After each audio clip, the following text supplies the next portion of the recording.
Allô! On vient d'arriver au jardin botanique. La première chose qu'on a pu observer, c'est des beaux personnages avec des belles fleurs dessus. Ça ressemble à être des Indiens. Est-ce qu'on voit le 25? Oui. Vas-y. Alors, on ne le savait pas lorsqu'on a décidé de venir au jardin botanique, mais apparemment cette année, c'est leur 25e anniversaire.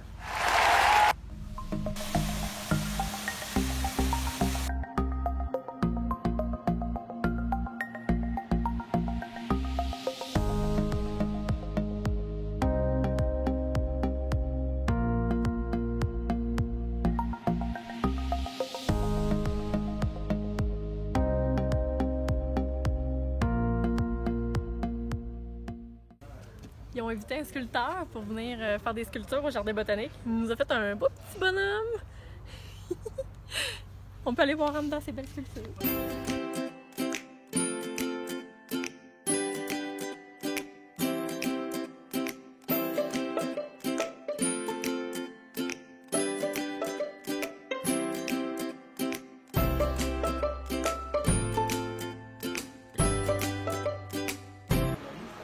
Les sculptures sont faites par monsieur et c'est sa femme qui les peint. C'est un beau travail de couple.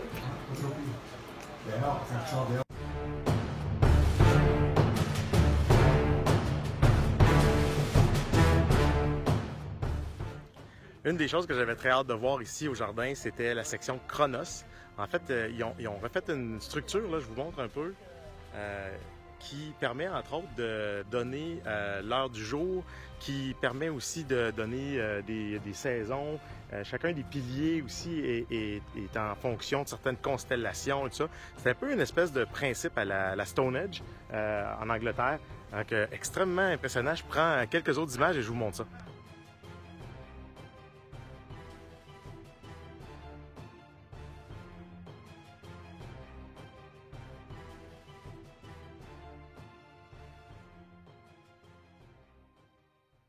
Nous voici dans le jardin des roses.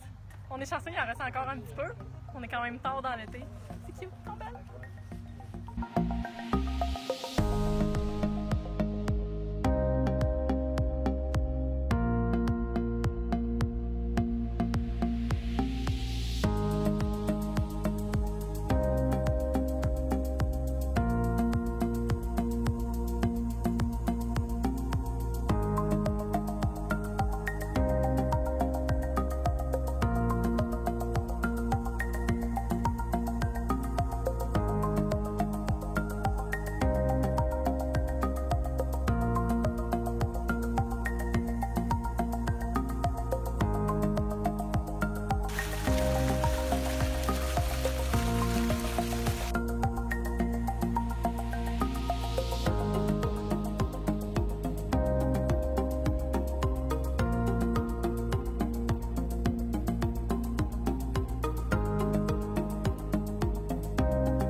Au-delà des fleurs qui sont magnifiques, l'aménagement du terrain est vraiment impressionnant. On voit ici un des nombreux lacs sur le terrain. Il y a aussi une espèce d'oie, en tout cas d'oiseau qui est fait tout en fleurs. On le voyait bien de l'autre côté. Grande pergola. C'est vraiment superbe. C'est un bel endroit.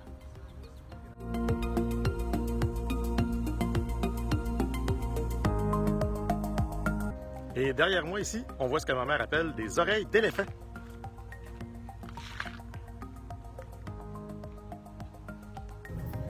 Le dernier endroit qu'on visite et qu'on veut vous montrer, c'est la serre des papillons. Il y en a vraiment partout. Je ne sais pas si je vais être capable d'en capturer. On va en voir un qui passe derrière moi. C'est quand même des gros papillons. Une petite addition très très le fun à notre visite d'aujourd'hui.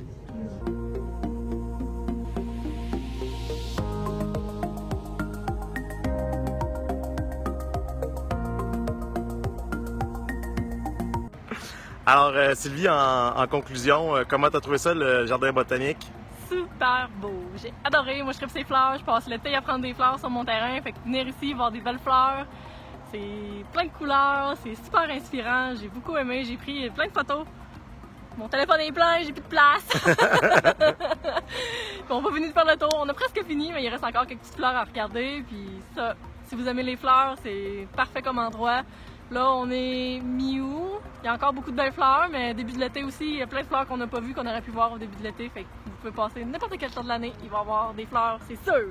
Ouais, je pense que c'est un endroit génial pour le tourisme, mais aussi pour les gens locaux ou de la région d'Edmundston. N'importe quel amoureux de la nature. Oui, mais de prendre une passe annuelle. Il y a des événements au printemps, il y a un gros événement à l'Halloween, avec toutes les écoles qui amènent des citrouilles et tout ça. Puis comme Sylvie vient de le dire, il y a des plantes qu'on a vues aujourd'hui qui n'étaient pas en fleurs pour les gens qui sont venus au mois de juin.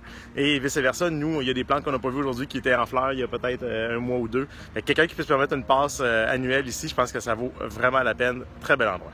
Oui, puis une photo de bal, photo de mariage, juste des belles photos de couple avec la famille. C'est écœurant, il y a des chutes d'eau, il y a des fontaines d'eau, il y a la rivière qui passe pas loin, c'est magique. Ouais, génial comme endroit, on vous le recommande. Ouais, les retour. Bye bye!